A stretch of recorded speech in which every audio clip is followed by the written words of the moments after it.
The three biggest enemies of success. Number 1, comfort zone. Sarap ng buhay mo, no? Safe at komportable. Pero hindi ka lalago dyan.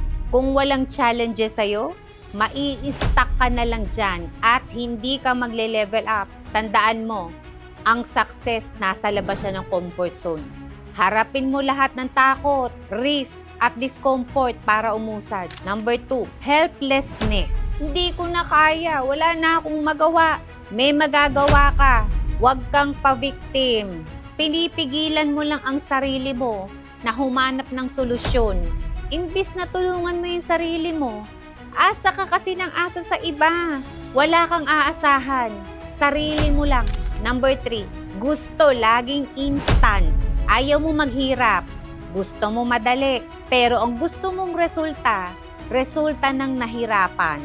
Great things takes time to build. Parang Eiffel Tower, hindi na mawawala ang constant effort, hard work, at pagharap sa challenges. Parte talaga yan ng success. Great things come from hard work, perseverance, and no excuses.